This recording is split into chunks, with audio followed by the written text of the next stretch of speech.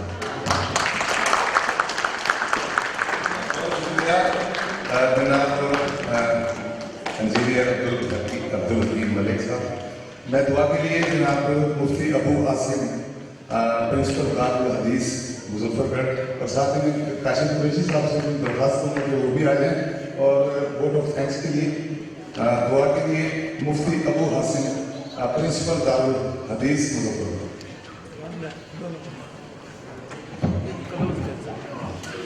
يا بلغ الحمد ما ينبغي لجلال وجهك وعظيم سلطانك. اللهم صل على محمد وعلى ال محمد كما صليت على ابراهيم وعلى ال ابراهيم انك حميد مجيد. ربنا ظلمنا انفسنا وان لم تغفر لنا وترحمنا لنكونن من الخاسرين. اللهم ارحم على حالنا ولا تنظر الى سوء اعمالنا. اللهم اقض حاجاتنا وحاجات المسلمين. اللهم اقض حاجاتنا وحاجات المسلمين. یا اللہ قرآن پاک کی برکت سے ہم یہاں پہ اکٹھے ہیں. اس مجلس کو ہمارے لیے دنیا اور آخرت میں کامیابی کا زینہ بنانا. یا اللہ اس قرآن پاک سے حقیقی معنوں میں دل لگانے کی اللہ ہمیں توفیق عطا فرما. یا اللہ قرآن پاک کو پڑھنے کی اور اس کی تلاوت کرنے کی اور جو اس کے نزول کا مقصد ہے قرآن پاک کو سمجھنا، اللہ ہمیں اس کی توفیق عطا فرمائے. اور اصل جو چیز ہے وہ قرآن پاک کو سمجھنے کا وہ یہ ہے کہ اللہ تبارک تعالیٰ ہمیں عمل کی توفیق عطا فرمائے اور دنیا میں آنے کا جو مقصد ہے اس کو سمجھ کے اپنی آخرت بنانے کی اللہ ہمیں توفیق عطا فرمائے. عبدالحکیم ملک صاحب اور جو ان کے احباب جنہوں نے اس معاملے کے اندر ان کا بھرپور تعاون کیا، ان کی اولاد، ان کے عزیز و اقارب، ان کے دوست احباب، اللہ تبارک تعالیٰ سب کو جزائے خیر عطا فرمائے. اس بہترین مجلس کو منعقد کرنے والے جتنے بھی احباب ہیں اللہ تبارک تعالیٰ اس مجلس کو قرآن پاک کی جو مجلس ہے اللہ تعالیٰ ان کے لیے دنیا اور آخرت میں کامیابی کا زینہ بنا دے. ربنا آتنا فی الدنیا حسنہ وفی الآخرۃ حسنۃ وقنا عذاب النار. سبحان ربک رب العزۃ عما یصفون وسلام علی المرسلین والحمد للہ رب العالمین.